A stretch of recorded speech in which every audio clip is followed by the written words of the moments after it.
The NBA Finals are set. It'll be the Bucks and Suns beginning on Tuesday, 9 p.m. Eastern in Phoenix. It's Milwaukee's first Finals appearance since Lou Alcindor was starting for the franchise all the way back in 1974.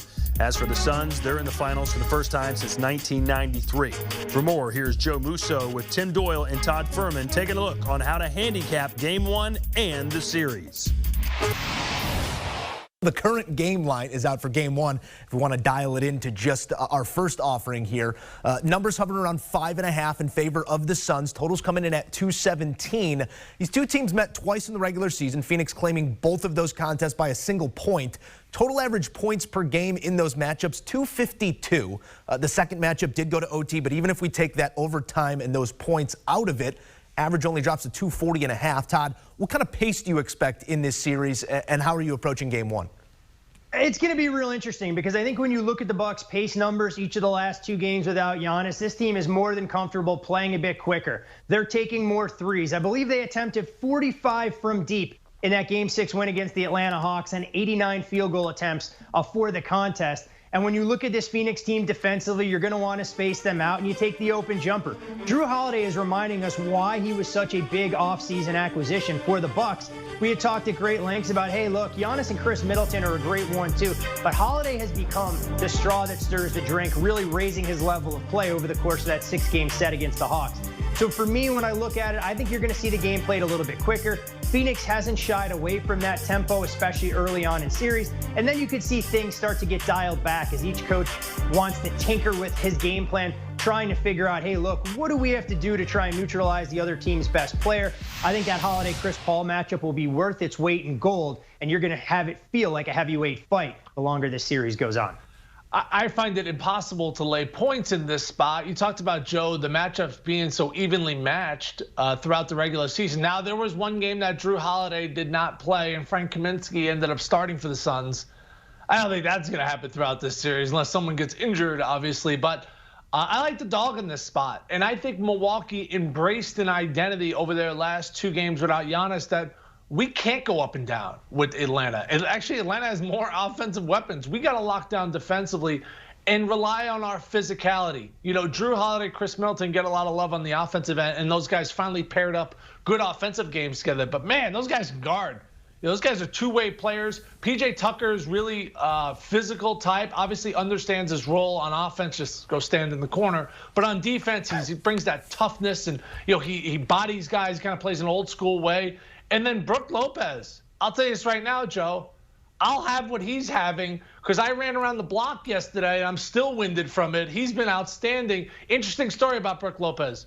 I guarded him my last year at Northwestern. We played Stanford. I went all 40 minutes. We lost. Close game. I know this. We covered, and sometimes that's all that matters. It was a low-scoring game, definitely went under, but I know we covered those points. Hats off to Lopez. He's been great. Tim Doyle always playing whistle to whistle and beyond.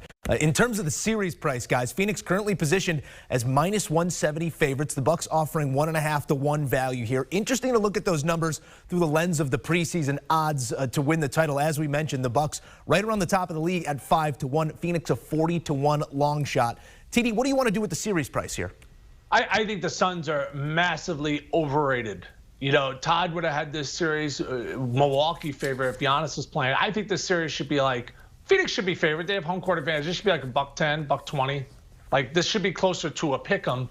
They have home court advantage and they should be favored, but man, everyone's just jumping on this bandwagon. And I'll go back and look at that Clippers series where, you know, no Kawhi Leonard, and they win the series 4-2. But man, there was a lot of opportunities for the Clippers to win that series without Kawhi Leonard. And when you really looked at the Clippers roster, it's like, wait, Reggie Jackson's your second best player? It's like, oh man, like, you know, who did they really beat? And now they catch, this is the best team they're playing so far, even without Giannis. With Drew Holiday and Middleton and the rest of the guys, starters that have kind of been through the wars, there's a ton of veterans out there. I think they're overvalued. I would take the dog in this spot, Todd. You know, I'm going to agree with you on one part, Tim. I think Phoenix is slightly overvalued for the series as this number has ticked out to minus $1.70.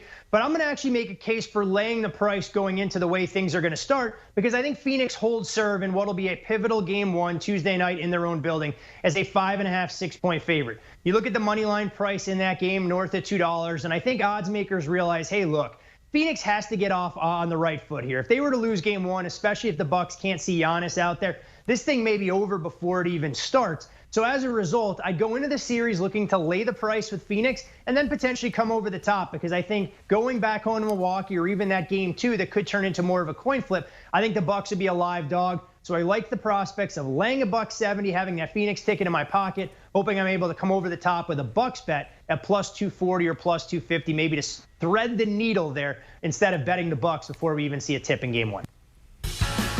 All right, so let's take a look at what our guys want you to do. NBA final selection, Tim Doyle, Todd Furman, 2 of our sharps. As for game 1, Bucks and Suns. Suns laying 5.5. Tim says too many points. He's taking the Bucks and the points. Todd is riding the Suns there.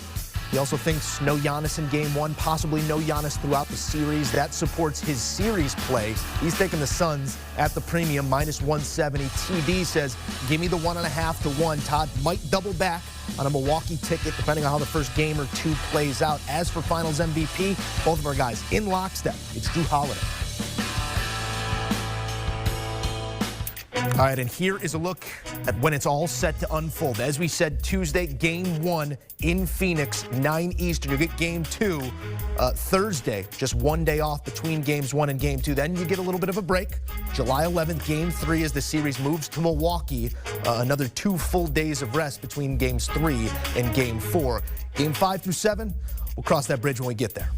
Want a sports network that delivers everything that matters about the game? The highlights, the picks, the instant analysis. No yelling, no fake debates, no politics. Hit the subscribe button and never miss a moment.